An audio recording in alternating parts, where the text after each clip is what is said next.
Hello friends, let us now learn about the disease autosomal recessive hypomagnesemia with secondary hypocalcemia. Here the defect is present in the distal convoluted tubule.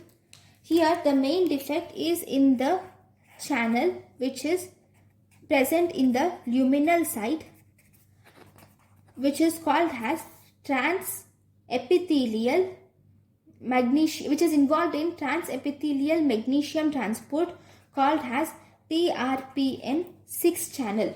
This TRPM6 channel helps in reabsorption of magnesium from the lumen into the blood. Whenever there is a mutation in this channel, what is the full form of this channel? T is transient receptor potential family of cation transport channel. Transient receptor potential family of cation transport channel. Whenever there is mutation in this channel, there is no reabsorption of magnesium. So magnesium is lost in the blood. Magnesium is lost in the urine. So there is hypomagnesemia is seen in these patients.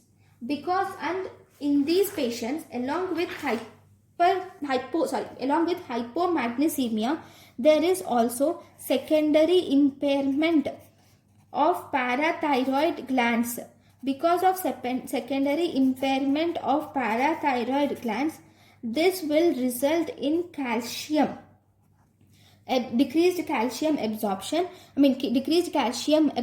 from GIT, increased calcium excretion. All that results in hypocalcemia or decreased calcium present in the blood. So because of these decreased calcium present in the blood, the baby presents with muscle spasms, and the baby can also present with seizures also. It also presents in infancy. So in these patients, we should supplement the magnesium and calcium levels in order to restore them to normal.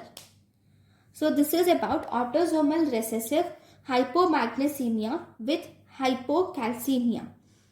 Thank you for watching my lecture. Thank you.